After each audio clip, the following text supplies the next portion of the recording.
नमस्कार दोस्तों, मैं हूँ रेलवे पॉइंट्समैन अंकुश। दोस्तों स्वागत है एक और नए वीडियो में। आज की इस वीडियो में हम बात करने वाले हैं रेलवे ग्रुप डी 2024 का रिजल्ट कब तक आएगा, इसका पीईटी टेस्ट कब से कराया जाएगा और जिनके मार्क्स इस बार कम आए थे वो आगे किस तरह से तैयारी करेंगे और कितने कम मार्क्स हैं ये भी मैं आपको वीडियो में बताऊंगा। तो इन तीन इम्पोर्टेंट बातों पर हम बात करने वाले हैं।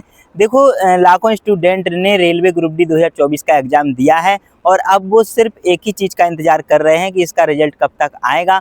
बहुत सारे कैंडिडेट के मन में कन्फ्यूजन चल रही है कि हमारा सिलेक्शन होगा या फिर नहीं होगा।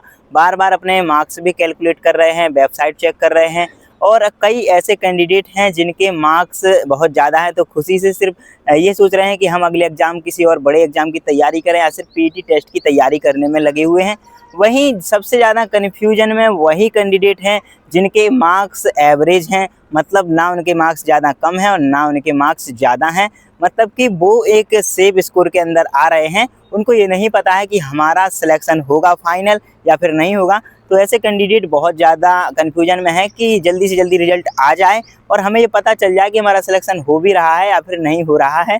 तो बहुत सारे अलग अलग प्रकार के कैंडिडेट हैं, लेकिन आप सभी को मैं बता दूं कि अगर आपने पूरी ईमानदारी के साथ मेहनत करके पूरी ईमानदारी से एग्ज़ाम दिया है तो आप खुद पर भरोसा रखिए, आपका रिजल्ट अच्छा ही आएगा। क्योंकि रेलवे की ये लड़ाई सिर्फ एग्ज़ाम हॉल के अंदर नहीं जीती जाती है, ये धैर्य, मेहनत और कॉन्फिडेंस से जीती जाती है।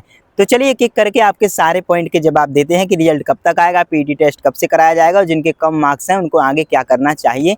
सबसे पहले अगर रिजल्ट की बात करें तो देखो, आपका जो एग्ज़ाम है वो 10 फरवरी तक चला था। इसके बाद 7 दिन बाद 17 फरवरी को आपके आंसर की जारी कर दी गई थी। पिछले रिकॉर्ड के हिसाब से हमने देखा है कि जो रेलवे ग्रुप डी का रिजल्ट आता है उसमें 1 करोड़ से ज़्यादा कैंडिडेट फॉर्म अप्लाई करते हैं और इसका जो रिजल्ट बनाने में समय है लगभग 2 महीने का समय लगता है, यानी कि आपका मार्च पूरा निकल जाएगा और अप्रैल के लास्ट तक आपका रिजल्ट देखने को मिल सकता है। तो ये मान के चलो कि अप्रैल यानी कि 20 अप्रैल के बाद आपका रिजल्ट 100% ही आ जाएगा। इसके पहले भी आपका रिजल्ट आ सकता है, क्योंकि जो सरकारी रिजल्ट.com की ऑफिशियल वेबसाइट है उस पर रेलवे ग्रुप डी की लिंक को एक्टिवेट तो नहीं किया है, लेकिन उस पर सून लिख दिया है और वहाँ पे लिख दिया गया है कि जो रेलवे ग्रुप डी का रिजल्ट है वो जल्द ही आ जाएगा। लेकिन इसको अभी लगभग 15 दिन से ज़्यादा का समय तो फिर भी लग जाएगा। तो ये मान के चलो कि आपका जो रिजल्ट है ये मार्च पूरा निकल जाएगा, 20 अप्रैल के बाद तक आपका रिजल्ट देखने को मिलेगा। लेकिन ये बात तय है कि अप्रैल में आपका रिजल्ट देखने को मिल जाएगा। बाकी इसकी कट ऑफ क्या जाएगी, कैसे रहेगी, इसके बारे में जब स्कोर कार्ड सभी का आ जाएगा और कट ऑफ आ जाएगी तभी पूरी तरह से संतुष्ट हो पाएंगे कैंडिडेट। बाकी हज़ारों चैनल हैं और कई सारे कैंडिडेट हज़ारों वीडियो देख भी चुके होंगे कट ऑफ को लेकर, तो वो एग्जैक्ट कट ऑफ किसी की सही निकलने वाली नहीं है। बट सेफ स्कोर के अंदर अगर आप आ रहे हैं, उससे ज़्यादा अगर आपका स्कोर है तो डेफिनेटली आप फिजिकल की तैयारी तो कर ही रहे होंगे। अब दूसरी बात आती है कि आपका जो पीईटी टेस्ट है वो कब कराया जाएगा। तो देखो, रिजल्ट से सिर्फ 15 दिन बाद से आपका फिजिकल टेस्ट शुरू हो जाता है। तो मान लो अगर आपका जो रिजल्ट है वो 20 अप्रैल को आता है तो लगभग 5 मई से आपका फिजिकल टेस्ट शुरू हो जाएगा। तो रिजल्ट के बाद सिर्फ 15 दिन का ही आपको समय मिलेगा। इसलिए जिनके मार्क्स एवरेज भी आ रहे हैं, अच्छे खासे मार्क्स जिनके आ रहे हैं, वो फिजिकल की तैयारी अभी से शुरू कर दो। क्योंकि मैंने पिछली बार जो पीईटी टेस्ट के लिए वीडियो बनाई थी उसके बाद मेरे पास मैसेज आ रहे थे कि मैं 10 दिन से लगातार लगा हुआ हूँ और मेरी टाइमिंग बिल्कुल भी कम नहीं हो रही है, मैं थक जाता हूँ। इसके अलावा हमारे पैर हैं जो बहुत ज़्यादा दर्द करते हैं और मेरे अंदर इतनी कैपेसिटी आएगी क्या, मेरी टाइमिंग कम होगी। बहुत सारे कैंडिडेट परेशान इस चीज़ को लेकर हो रहे हैं। तो ये मत सोचना कि मैं 15 दिन में इस चीज़ की तैयारी कर लूँगा, क्योंकि हो सकता है आप 2 दिन तैयारी करो और 5 दिन तो आपके पैर दर्द करेंगे तो आप फिर रनिंग करने ही ना जा पाओ। तो इसीलिए अभी से आप रनिंग की तैयारी कर दो। रनिंग के लिए एक टिप्स देता हूँ कि आप जब रनिंग की शुरुआत करेंगे पहले दिन से, तो आपको पहले दिन 1 किलोमीटर ही सिर्फ वॉकिंग करना है, चाहे कितना भी समय लगे, आपको समय देखना ही नहीं है। दूसरे दिन से आपको टाइमिंग नहीं बढ़ाकर आपको जो दूरी है वो बढ़ानी है।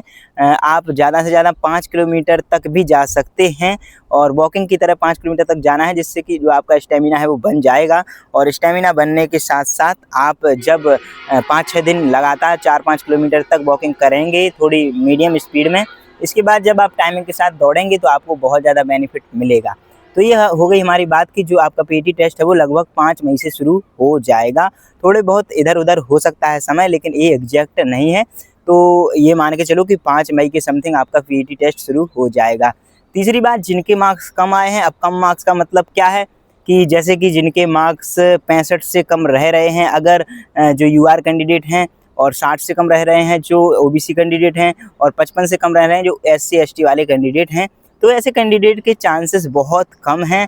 तो ऐसे कैंडिडेट अगले एग्ज़ाम की तैयारी करिएगा, और जो गलती आपने पिछले एग्ज़ाम में करी हैं उन सभी गलतियों को बिल्कुल मत दोहराइए, उन गलतियों को सुधारिए और अगले एग्ज़ाम की तैयारी करिए, चाहे वो रेलवे ग्रुप डी का हो, चाहे वो एनटीपीसी का हो, या फिर जिस भी एग्ज़ाम के लिए आपको प्रिपरेशन करनी है उसकी अच्छे से प्रिपरेशन करिएगा। बाकी देखो, इस उम्मीद में मत रहना कि आपका सिलेक्शन होगा, लेकिन ये चीज़ें नॉर्मलाइजेशन पे भी डिपेंड करती हैं। इसीलिए मैं कह रहा हूँ कि जिनके 65 से कम यूआर में मार्क्स हैं वो सिर्फ तब सिलेक्शन ले पाएंगे जब 15 से ज़्यादा उनके नॉर्मलाइजेशन में मार्क्स बढ़ जाएंगे। तो आप ये मान के चलिएगा कि अगर आपका स्कोर कम आ रहा है तो उस चीज़ को स्वीकार करिएगा और आगे के एग्ज़ाम की तैयारी करोगे तो उसी में फ़ायदा है। नहीं तो पता चला कि आपने ये वाला मौका तो खो ही दिया है, जो आने वाला अगला एग्ज़ाम है उसमें भी आपका रिजल्ट इसी तरह से आएगा, तो फिर आप अगला मौका भी खो दोगे। इसीलिए आपको, अगर आपका स्कोर कम आ रहा है तो अगले एग्ज़ाम की तैयारी करनी चाहिए, उसमें अपना स्कोर अच्छा करना चाहिए।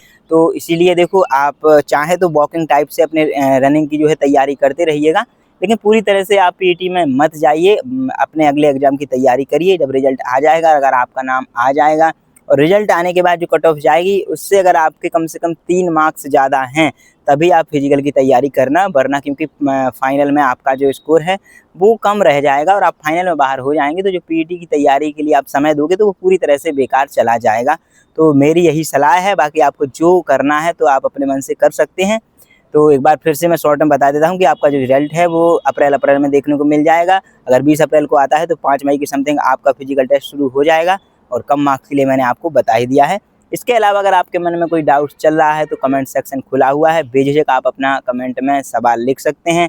तो दोस्तों, उम्मीद है कि आपको ये वीडियो पसंद आई होगी। वीडियो पसंद आई है तो वीडियो को लाइक करके चैनल को सब्सक्राइब जरूर कर लेना, और अपने उन दोस्तों के साथ शेयर जरूर करना जो रिजल्ट का इंतजार कर रहे हैं।